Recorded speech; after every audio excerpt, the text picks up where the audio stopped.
আমার ভাইপো বলেন আমি ক্যানিংয়ে দাঁড়াবো, ওয়েলকাম, ভালো, এটা আমিও খুশি, আমি তো নারাজ নই। তাও তো দাঁড়াবার অধিকার দাঁড়াতে পারে তো, কি বুঝলেন?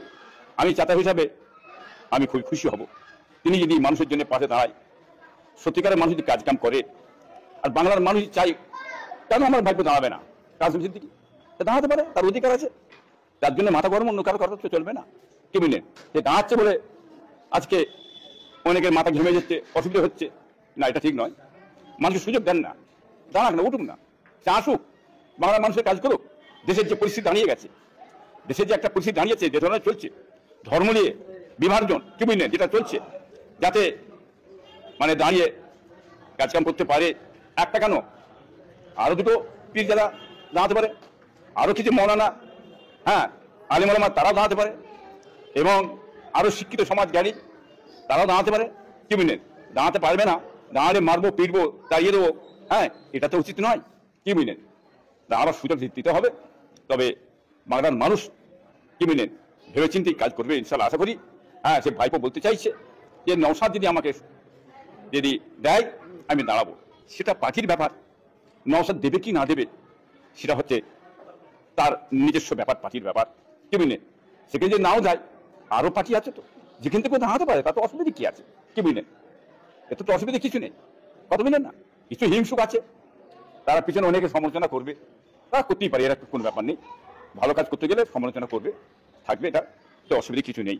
21 সালে আব্বাস ভাইজান যে দল করেছে ইন্ডিয়ান সেকুলার ফ্রন্টে, সেই দলেরই একমাত্র বিধায়ক ভাঙড় থেকে প্রথমবারে জিতে নওশাদ সিদ্দিকী তিনি এমএলএ হয়েছে।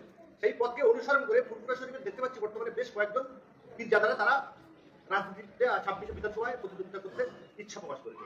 এটাকে আপনি কেমন ভাবে দেখছেন? দেখুন, রাজনীতি আল্লাহ রসুল করে গেছেন, সাহাবারা করে গেছেন, আমার বাপদাদাও করে গেছেন, আলিমরাও করছে, এখনো করছে। যে কোনো মানুষ আসতে পারে, আমার বংশের মানুষ যে কোনো মানুষ আসতে পারে, সেটাকে আমি না বলতে পারি না।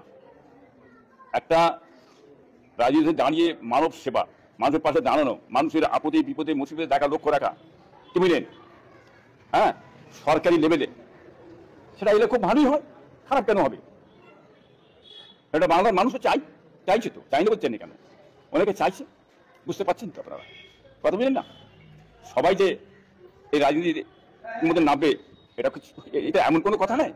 আমার পিসার ফ্যামিলি অনেকে নামছে, অনেকে নামে নে, কি বুঝলেন? ধর্মগুলো রাজনীতি করতে পারবে না যারা বলে, তাদের মধ্যে মূর্খ ফচকে পৃথিবীতে আছে বলে আমার তো মনে হয়নি।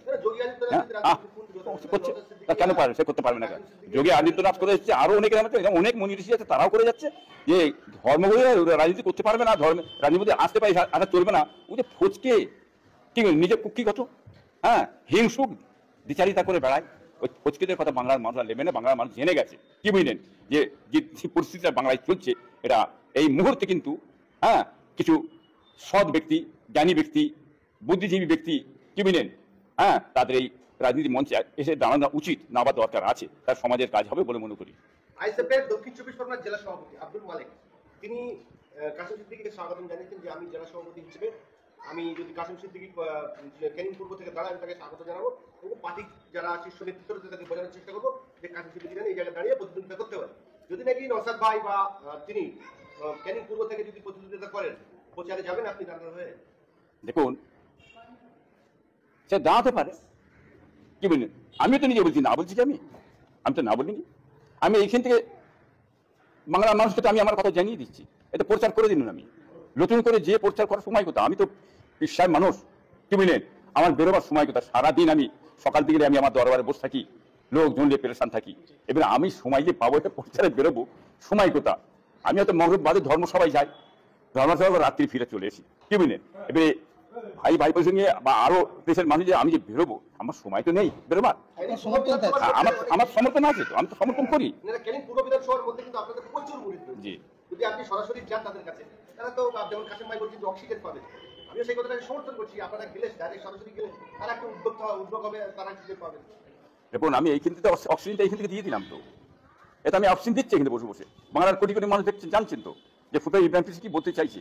আমি ওটাকে ওয়েলকাম, দাঁড়াক, মানুষের পাশে দাঁড়াক, সমাজের পাশে দাঁড়াক, মানুষের কাজ করুক, কি মানে সত্যতার উপরে দাঁড়িয়ে, সমাজে দাঁড়িয়ে, ন্যায়ের উপরে দাঁড়িয়ে সমাজের কাজ করবে, মানুষের কাজ করবে, এটা আমি চাই।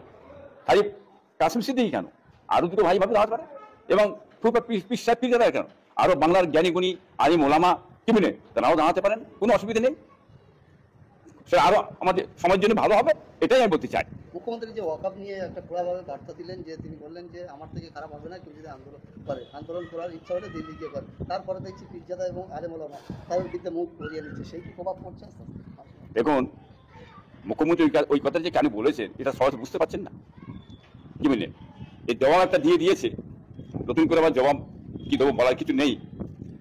ওই যে অকাবে একটা বড় বিকেটে মিটিং হবে, এটা একটা হাওয়া তুলেছিল, ভিতরি খুব চক্রান্ত সাজ ভিতরি আছে, কিছু ভিতরি আছে, মুনাফিকের চাল তাদের আছে, এটা দেখিয়ে দিয়ে মানুষের ইমেজটা টেনে দিয়ে আস্তে আস্তে সেটাকে বন্ধ করার ধান্দায় চলে যাচ্ছে। এটা বুঝতেই পারছে বাংলার মানুষ যারা আছে, এবং তাদের কাছ থেকে একটু আমরা দূরে থাকি। এই জন্যই আমার ভাই আমরা না করছে ভালো আছে, আমরা সমর্থনকে লোকে যাক, আমরা যেতে পারছি না, এই জন্যই সারা আমরা দিয়েছিলাম। ওর ভিতরে তাহলে কিছু কালা হয়, যে জিনিসটা মনে রাখবেন, আনুল্লাহ স্যার সে জিনিসটা ভেঙে বলে দিয়েছে। তো এটি যে কথাটা বলেছে, কথা তো কাটার নয়, ওই সঠিক কথাটা বলার জন্যই তো মাথা গরম হচ্ছে। এখন মাথা গরম কিছু করে কিছু হবে না, সঠিক কথা আমানুল্লাহ বলে দিয়েছে। কি বলেন, আমাদের মহব্বতের ছেলে কথাটা বলে দিয়েছে, বেড়ে কিছু মাথা গরম। একটা কথা মনে রাখবেন, যে ওয়াকআপ নিয়ে বলছে আমার চেয়ে খারাপ আর কেউ হবে না, মুখ্যমন্ত্রী সাহেব বলেছে। বাংলায় চক্ষু খাওয়া যাবে না।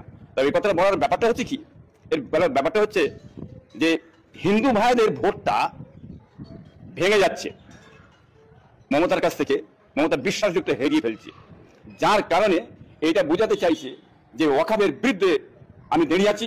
হিন্দু ভাইরা যেন জানে ভোটটা হিন্দুদের ভোটটা আমাকে টানতে হবে ফলে কৌশলে, যার কারণে হিন্দুদের ভোটটা ব্যাকফুটে না চলে যায়, বেরিয়ে না চলে যায়, যাতে আমার প্যাকেটে আসে ভোটটা আমাকে দেয়। যার কারণে এই কথাটা উনি বললেন যে ওয়াকআপ নিয়ে যারা আন্দোলন করবে আমার চেয়ে খারাপ আর কেউ হবে না। এই পলিটিক্সটা কিন্তু এই জায়গায় হিন্দু ভাইদের ভোটটা টানবার জন্য এইটা উনি টোপটা ছেড়েছেন। কি বুঝলেন, এইটা হচ্ছে মূল ব্যাপারটা, এটা বাংলা মানুষ জানে। এটা দক্ষিণ চব্বিশ পরগনার জেলা সভাপতি আব্দুল মালিক তিনি কাসিম সিদ্দিকীকে স্বাগতম জানিয়েছেন যে আমি জেলা সভাপতি হিসেবে আমি যদি কাসিম সিদ্দিকী ক্যানিং পূর্ব থেকে দাঁড়ায় আমি তাকে স্বাগত জানাবো, এবং পার্টি যারা শীর্ষ নেতৃত্ব রয়েছে তাদের বোঝানোর চেষ্টা করবো যে কাসিম সিদ্দিকী এই জায়গায় দাঁড়িয়ে প্রতিদ্বন্দ্বিতা করতে পারে। যদি নাকি নওশাদ ভাই বা তিনি ক্যানিং পূর্ব থেকে যদি প্রতিদ্বন্দ্বিতা করেন, প্রচারে যাবেন আপনি দাঁড়ানো হয়ে? দেখুন, সে দাঁড়াতে পারে, কি বললেন, আমিও তো নিজে বলছি না, বলছি যে আমি তো না বলিনি। আমি এইখান থেকে বাংলার মানুষকে তো আমি আমার কথা জানিয়ে দিচ্ছি, এটা প্রচার করে দিন। আমি নতুন করে যে প্রচার করার সময় কথা, আমি তো বিশ্বাস মানুষ, কি বললেন, আমার বেরোবার সময় কথা, সারাদিন আমি সকাল থেকে আমি আমার দরবারে বসে থাকি, লোকজন নিয়ে পেরেশান থাকি। এবারে আমি সময় যে পাবো এটা প্রচারে বেরোবো, সময় কথা।